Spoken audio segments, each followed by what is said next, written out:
Meu nome é Rafael, tenho 26 anos e moro em Santa Aurora, uma cidade pequena enfiada entre morros, com mais igreja do que gente, uma rádio comunitária que toca Zezé e Luciano dia sim, dia também. Sou técnico em informática e vivo de visita em visita, consertando roteador, instalando impressora e atualizando antivírus das comadres e dos senhores da cidade. Já entrei em muita casa, mas nenhuma me marcou como aquela. Era uma terça-feira abafada quando recebi o chamado. Uma professora nova precisava de ajuda com a internet. A casa era de esquina, com um jardim bem cuidado e um portão de ferro pintado de branco. E foi ali que eu vi Clara pela primeira vez. Ela estava com o cabelo preso num coque frouxo, usando uma blusa de algodão clara e calça de linho. Nada nela parecia forçado, mas os olhos tinham um cansaço que não combinava com o resto. Parecia que o mundo tinha passado por dentro dela e deixado marcas. Oi? Rafael, né? Disse, abrindo o portão com um sorriso breve. Isso mesmo. Pode deixar que hoje essa internet volta a funcionar até no quintal. Ela soltou um tomar abaixo, quase sem convicção, e me guiou pela casa.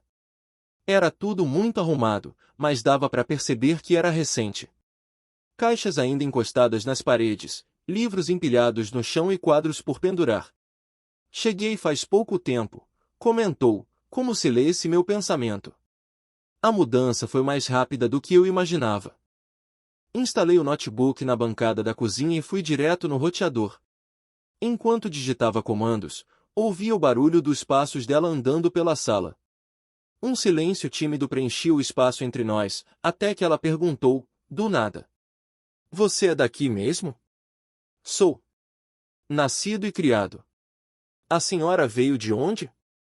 Ela hesitou. De longe, e meio quebrada. Não insisti. Só sorri e continuei trabalhando. A conexão estava com um problema bobo, um cabo mal encaixado no repetidor. Resolvi em minutos, mas fingi demorar mais, só para entender aquele clima, aquela mulher tão presente e ao mesmo tempo tão distante.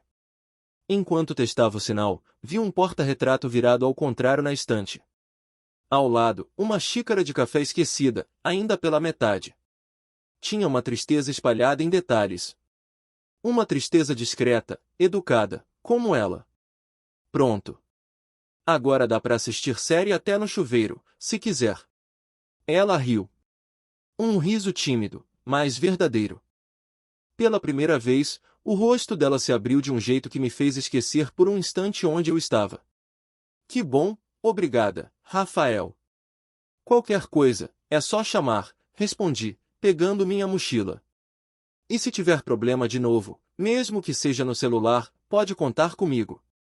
Antes de sair, ela me acompanhou até o portão. A mão dela ficou na maçaneta por um tempo a mais, e eu tive a impressão de que ela queria dizer algo, ou talvez que eu dissesse. Foi bom conversar, ela disse, por fim. Para mim também. Uns 4 dias depois, meu celular vibrou com uma mensagem de número desconhecido. Oi, Rafael. Aqui é a Clara. A internet caiu de novo, será que você pode passar aqui hoje? Respondi que sim, mesmo sabendo que provavelmente era só algum ajuste simples. Mas a verdade é que eu queria voltar. Tinha alguma coisa naquela mulher, naquele ar de mistério contido, que me puxava sem esforço. Cheguei no começo da tarde, e ela abriu o portão com um sorriso mais leve do que da primeira vez. Obrigada por vir. Eu sei que tá sempre corrido. Imagina, Clara. Ficar sem internet hoje em dia é pior que ficar sem luz, né? Ela riu e me guiou até a sala. Dessa vez, a casa parecia mais viva. As caixas tinham sumido, os livros estavam nas estantes e havia um aroma de bolo recém-assado no ar. Acho que apertei alguma coisa sem querer no modem, disse, meio envergonhada. Enquanto eu verificava, percebi que o problema era exatamente esse, um botão pressionado, talvez por engano. Em 2 minutos, tudo voltou ao normal. Tá resolvido. E nem precisou reiniciar o roteador dessa vez, brinquei. Que bom, ela hesitou, como quem pensava se devia ou não dizer algo. Você aceita um café? Ela me ofereceu como quem não queria que eu fosse embora. E eu aceitei como quem sabia que voltaria, mesmo sem motivo técnico algum. Na cozinha, ela serviu o café e cortou 2 pedaços de bolo de fubá. Sentamos à mesa de madeira perto da janela, e dessa vez, a conversa deslanchou com naturalidade. Você sempre trabalhou com isso? Perguntou. Desde os 20. Comecei mexendo nos computadores da escola e fui pegando gosto.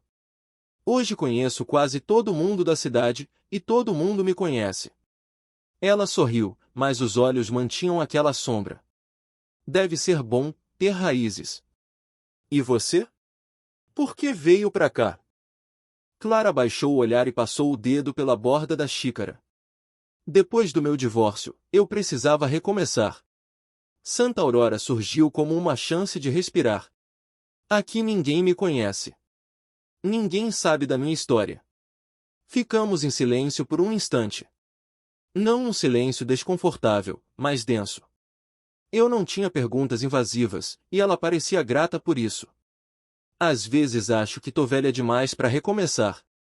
Que vou ser sempre a professora nova e separada, disse, com um riso melancólico. Velha? Você? Falei, sem pensar muito. Desculpa, mas isso é conversa fiada. A senhora é a pessoa mais interessante que apareceu aqui desde que inauguraram um supermercado novo. Ela gargalhou. De verdade. Gargalhou como quem não ri há tempos. Aquilo iluminou o rosto dela de um jeito que eu nunca tinha visto. Me chama de senhora de novo que eu derrubo o café em você, ameaçou, ainda rindo. Tá bom, tá bom. Clara. A partir dali, as trocas se tornaram frequentes. No início, eram só mensagens com dúvidas técnicas. Depois vieram recomendações de livros, filmes, até receitas. Um dia, ela me mandou: assisti ao filme que você indicou. Chorei feito criança. Respondi: então te devo um abraço. Ela não respondeu. Mas no dia seguinte, mandou a capa de outro livro com a legenda: esse aqui me lembra você. Era sábado de manhã quando passei na padaria, comprei pão de queijo quentinho e dei uma olhada nos livros que queria devolver. Clara tinha me emprestado 3. Eu li os 3 e marquei trechos nos papéis amarelos que ela mesma colocou junto. Era minha desculpa perfeita para aparecer, e ela sabia disso. Cheguei na casa dela sem avisar. Toquei a campainha, e quando ela abriu o portão, estava descalça, com uma camisa larga por cima do short jeans. Os cabelos soltos, ainda um pouco bagunçados, e um ar de surpresa misturado com alívio. Trouxe reforço mineiro, falei, erguendo o saquinho de papel com o cheiro do queijo recém-assado escapando pelas bordas. E livros, ela completou, sorrindo. Entramos. A casa estava com as janelas abertas, deixando entrar uma brisa leve. Sentei no mesmo lugar de sempre, na cozinha, e ela preparou o café com a naturalidade de quem já me esperava, mesmo sem ter dito. Comemos em silêncio, mas daqueles que não precisam de palavras. Depois, sem pressa, começamos a falar da vida. Das pequenas coisas. Do barulho do galo do vizinho, da série nova que ela tinha começado, da época que ela dava aula em escolas públicas da capital. Lá era tudo uma guerra. Aqui é mais tranquilo, mas às vezes a tranquilidade também pesa, disse, olhando para fora. Por que te deixa sozinha demais? Ela hesitou, depois assentiu devagar. Aqui ninguém me conhece, mas também ninguém me pergunta como eu tô. Em cidade pequena, a gente passa a ser vista só pelo que aparenta. E eu cansei de aparentar. Peguei uma das xícaras e fui para a pia. Ela me seguiu. Ficamos ali, parados, olhando a louça como se fosse um espelho. Quando eu era casada, eu fazia de tudo para não desagradar, ela disse, a voz mais baixa. Fui ficando pequena, mansa, até não me reconhecer mais. Achei que vir para cá ia me curar, mas às vezes eu me sinto ainda mais invisível. Virei para ela. Não disse nada de imediato. Apenas deixei minha presença responder por mim. Você é tudo, menos invisível, Clara. E desculpa se pareço invasivo, mas, quando você sorri, a cidade inteira parece que muda de cor. Ela respirou fundo. Os olhos brilharam de um jeito novo. E então, sem aviso, segurou minha mão. Não foi um gesto impulsivo, foi consciente, decidido, e suave como um sussurro. Eu não devia, ela murmurou. Mas você já fez, retruquei, sem me afastar. O toque dela não era de alguém que queria se proteger. Era de alguém que, depois de muito tempo, precisava se permitir. Ela não soltou. E eu também não quis que soltasse. Ficamos ali, as mãos entrelaçadas, os olhos trocando verdades que nenhuma palavra teria coragem de dizer. Aquele instante tinha o peso de uma confissão sem culpa, de um desejo contido por tempo demais. Ela se afastou por fim, com delicadeza. Desculpa, é muita coisa na cabeça. Não tem nada para pedir desculpa. Eu tô aqui. Só isso. Ela se virou e fingiu mexer em alguma coisa na bancada, mas o silêncio que seguiu era diferente. Já não havia desconforto, só um calor novo, um espaço aberto que antes estava trancado. Antes de ir embora, deixei os livros sobre a mesa. Tem uns trechos marcados. Depois me diz o que achou. Rafael, ela me chamou, enquanto eu caminhava até a porta. Virei. Obrigada por ter vindo hoje. E por ter ficado, mesmo quando eu não pedi. Você pediu, Clara. Só não usou palavras. Ela sorriu, e pela primeira vez, eu vi nela algo além da tristeza ou da força. Vi ternura. Vi vontade. Fui embora com a mão ainda sentindo o calor da dela. E com a certeza de que, ali, naquele toque sem promessas, alguma coisa tinha transbordado. O beijo não foi planejado. Nem pedido. Veio como vem a chuva em tarde seca, de repente, necessário, inevitável. Aconteceu no jardim da casa dela, num fim de tarde que cheirava a terra e alecrim. Eu tinha ido levar um pendrive com os arquivos de um projeto que ela comentara estar preparando para a escola. Ela sugeriu que eu ficasse um pouco mais, que tomássemos um suco ali fora, já que o calor dentro estava insuportável. Sentamos em duas cadeiras de ferro envelhecido. O céu tingido de rosa começava a ceder espaço à noite, e a conversa, como sempre, fluía fácil. Falamos de tudo, até que, em certo momento, ela parou, olhou fixamente para as mãos e depois para mim. Você tem noção do que está acontecendo entre nós? Fiquei em silêncio. Era a primeira vez que ela colocava aquilo em palavras. Tenho. E você? Ela suspirou. Tenho medo. Por que sentir isso por você não era parte do meu plano? Por que a diferença de idade pesa, sim? E por que essa cidade escuta até o que a gente pensa? O que pesa mais, Clara? O que você sente ou o que os outros pensam? Ela não respondeu. Apenas desviou o olhar. E foi aí que eu me levantei, fui até ela e me abaixei ao seu lado. Se for para esconder o que sentimos, que seja só por um tempo. Mas não para fingir que não existe. Porque existe.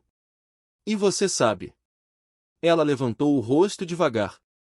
Os olhos marejados não mentiam. E então, como quem se rende a algo maior que si, ela me beijou.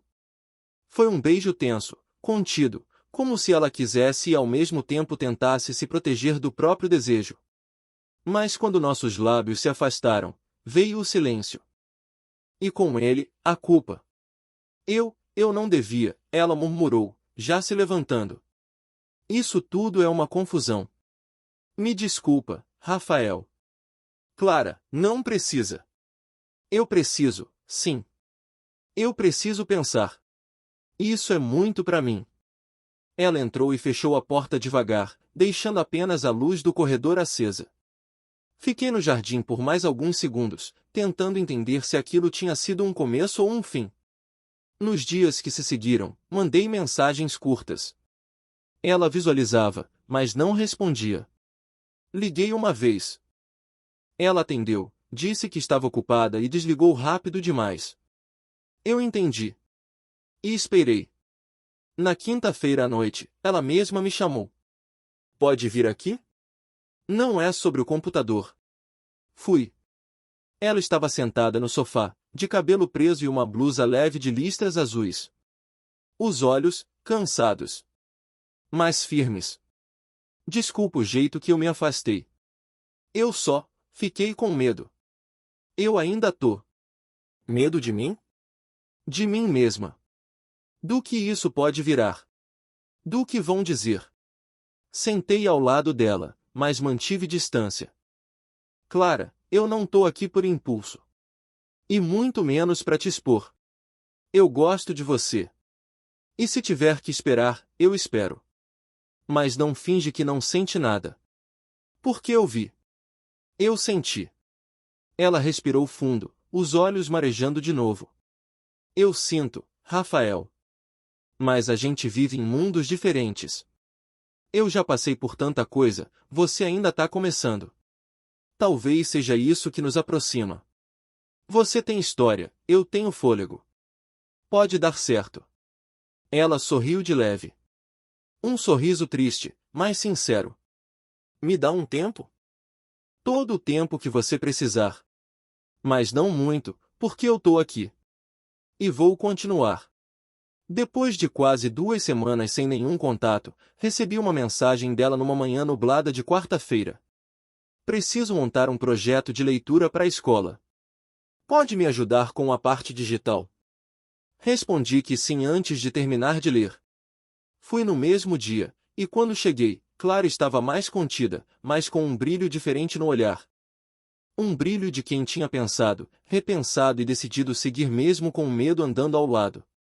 A proposta era simples: criar um clube de leitura comunitário para incentivar os alunos a levarem livros para casa e, com sorte, as histórias mudarem um pouco o silêncio de muitas famílias da região rural. Durante uma semana inteira, estive ali quase todos os dias. Clara anotava ideias, eu organizava no computador, editava os PDFs, montava os cartazes. E entre uma pausa e outra, vinham as risadas. Os olhares. Os silêncios cheios de tudo que não dizíamos. Eu achava que já estava velha para essas coisas, comentou ela, certa tarde, enquanto colávamos adesivos coloridos nas capas dos livros. Para a educação? Não. Para sentir esse frio na barriga. Não respondi. Apenas sorri, e continuei colando, tentando disfarçar o quanto aquilo me atravessava. Na sexta, depois de uma tarde inteira de trabalho, ela me convidou para almoçar ali mesmo. Arroz, feijão, abóbora refogada e filé grelhado. Nada especial, mas feito com aquele cuidado de quem não está apenas oferecendo comida, mas presença. Fica mais um pouco? Ela perguntou, enquanto recolhia os pratos. Só se me prometer café depois.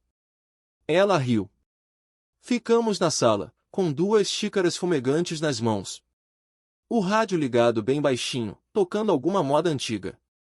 A conversa, dessa vez, não fugiu do que éramos.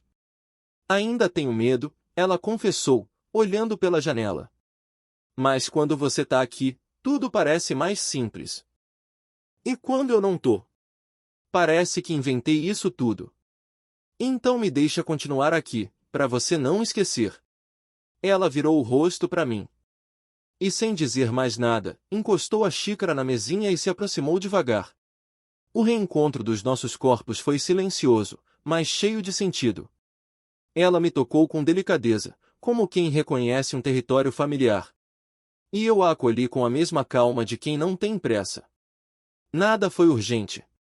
Nem impaciente. Foi como um livro que a gente lê devagar, página por página, saboreando cada palavra. E mesmo sem termos falado em retomar nada, sabíamos que aquele era o ponto onde tudo se reconectava. Depois, deitada com a cabeça no meu ombro, ela sussurrou. Talvez a gente não precise explicar nada para ninguém. Só entender o que estamos vivendo, e proteger isso. Não quero esconder você. Mas entendo o tempo das coisas. E eu tô disposto a seguir do seu jeito. Ela fechou os olhos e assentiu. A partir dali, comecei a aparecer mais. Às vezes, para ajudar com o projeto, outras vezes só para levar um bolo de milho ou mexer no notebook dela. A vizinhança começou a notar. Os olhares curiosos, os cochichos. Em cidade pequena, é impossível passar 2 vezes pela mesma rua sem virar assunto. Na escola, Clara passou a ser observada com mais atenção. Nada dito diretamente, mas havia insinuações, risos entre linhas, colegas que deixavam de convidá-la para conversas ou reuniões informais. Um dia, com os olhos marejados, ela comentou: "Já começaram a falar. E vão falar mais. Você quer parar? Eu quero viver. Só não sei como lidar com essa gente. A gente lida junto." Ela sorriu, cansada, mas grata. Naquela mesma noite, enquanto eu me despedia no portão, ela encostou a testa na minha e disse baixinho: "Você sabe, né? Que não era só sobre o livro. Era sobre ver se você ainda estava aqui. E vou continuar." Ela não respondeu. Apenas me beijou, com o carinho calado de quem finalmente se permitia ser cuidada. A primeira vez que percebi que a cidade tinha acordado para nós dois foi na fila da padaria. 2 senhoras cochichavam atrás de mim e, no meio da conversa, ouvi meu nome. Rafael, dito com aquela entonação que não é de chamada, é de julgamento. Naquela semana, já tinham me perguntado 3 vezes se eu andava fazendo muito serviço na casa da professora Clara. Com risadinhas, olhares enviesados. Aparentemente, ninguém precisava de confirmação, só de uma boa história para contar. Na escola, as coisas ficaram piores. Clara chegou em casa um dia com os ombros pesados e os olhos baixos.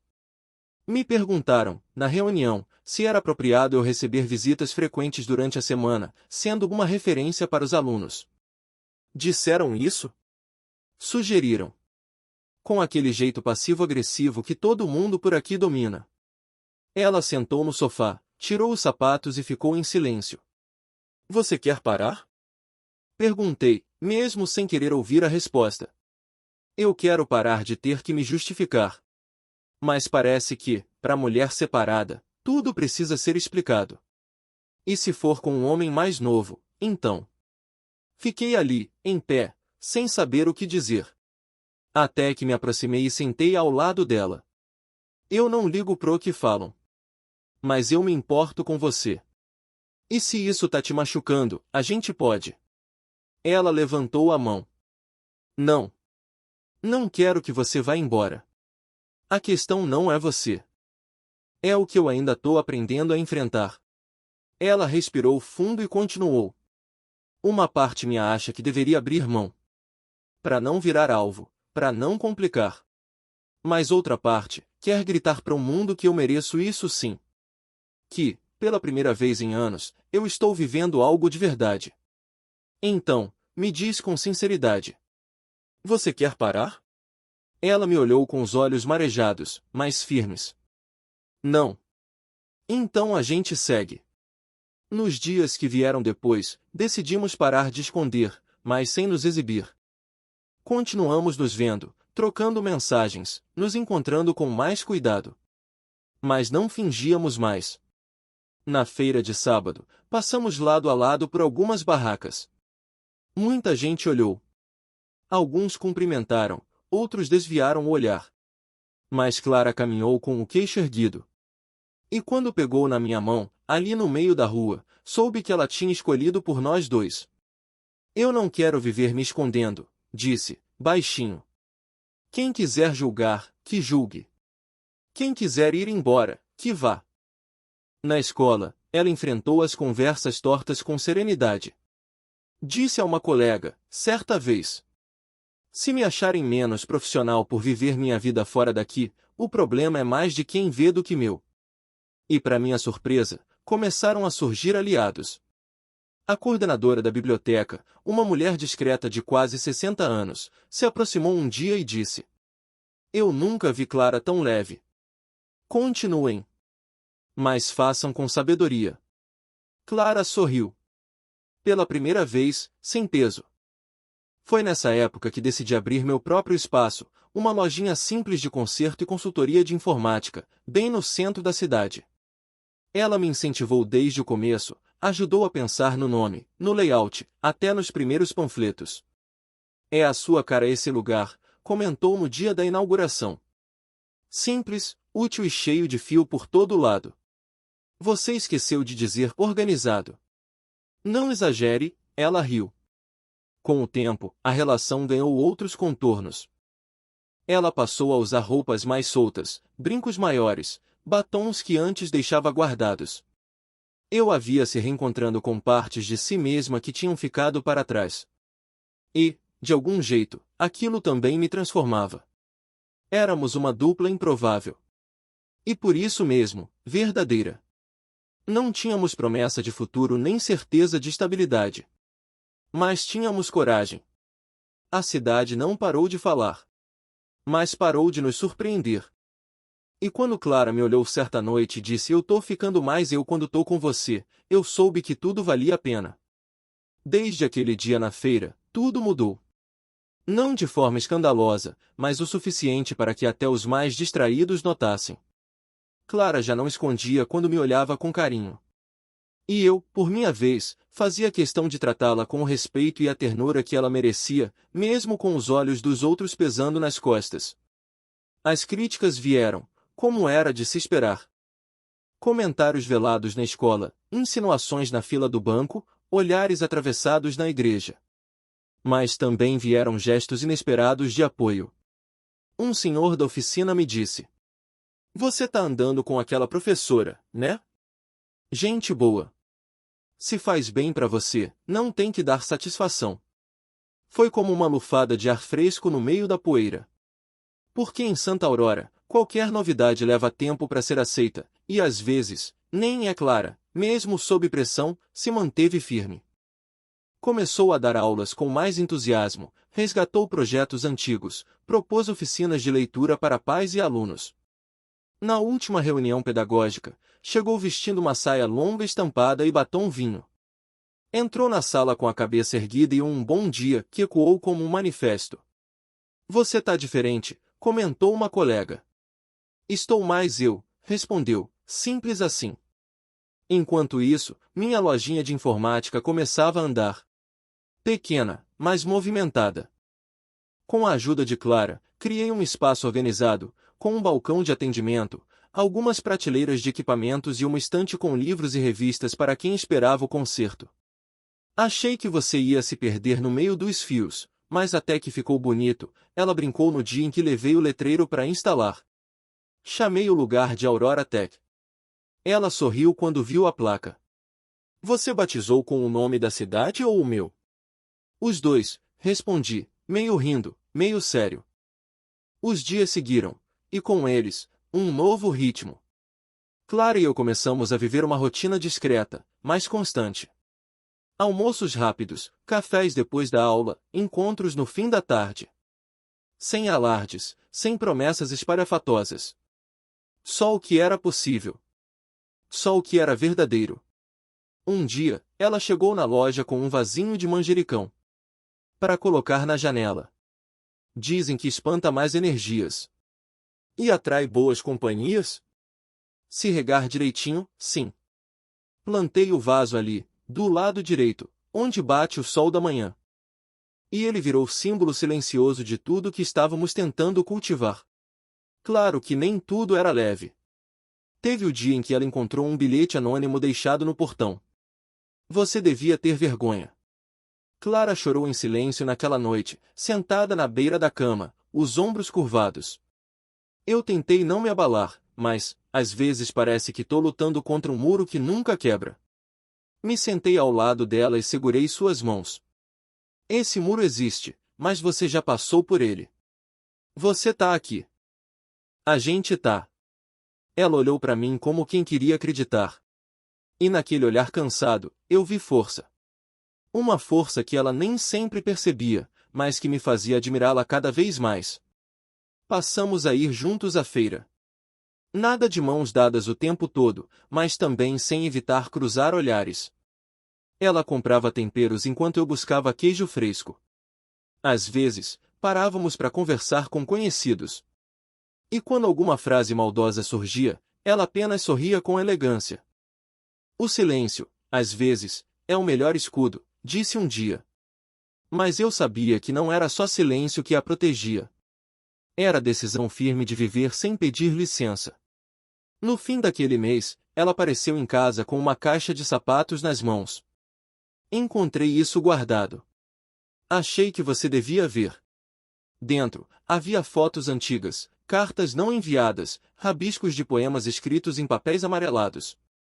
Era Clara de antes, de outras fases, de outras lutas. Eu passei muito tempo com medo de não ser mais aquela mulher. Hoje eu vejo que ela ainda mora em mim. E que talvez esteja renascendo. Fiquei em silêncio, comovido. Depois, abracei-a com força. E naquele abraço, entendi que recomeçar no meio do furacão é possível, quando a gente tem onde se ancorar. E para Clara, naquele momento, esse lugar era comigo. O tempo passou sem fazer alarde. Quando me dei conta, já fazia meses que Clara e eu estávamos juntos, não no sentido convencional da palavra, mas no mais profundo dela. Éramos companhia um do outro, rotina um do outro, silêncio e riso também. Ela ainda dava aulas na escola, agora mais respeitada do que nunca. O projeto de leitura comunitária que começamos juntos tinha ganhado destaque. Crianças levavam livros para casa, pais mandavam bilhetes agradecendo, e alguns até voltavam para dizer que, depois de anos, tinham voltado a ler. Clara florescia ali, entre páginas e histórias. E eu, na Aurora Tech, firmava minha presença. Consertava celulares, organizava cursos básicos de informática para idosos, instalava Wi-Fi nas fazendas mais distantes. Já não era só o rapaz do cabo, como diziam no começo. Era o Rafael, alguém que a cidade tinha aprendido a respeitar, ainda que não me entendesse por completo. Morávamos juntos, mas ninguém sabia ao certo quando isso começou. Não fizemos anúncio, nem cerimônia. Apenas deixamos as coisas ocuparem seu lugar natural. No começo, alternávamos entre as casas. Depois, percebemos que ficávamos sempre na dela. E então, sem alarde, mudei de vez. Nosso canto era simples. Um sobrado de esquina com um quintal cheio de ervas, livros espalhados pela sala e um gato que apareceu um dia e nunca mais foi embora.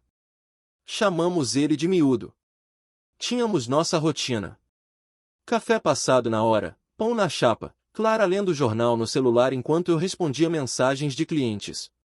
Às vezes ela preparava o jantar, outras vezes eu inventava alguma coisa na panela. Nada era perfeito, mas tudo era nosso. Certa noite, depois de um dia comum, Clara me chamou no quintal. Estava com uma caixa nas mãos. Isso é para você, disse, com aquele sorriso pequeno que ela usava quando estava nervosa. Dentro da caixa, havia um caderno de capa dura. Azul escuro, com as pontas gastas. Abri. Era um tipo de diário. Não datado, mas repleto de bilhetes, recortes, pequenas lembranças.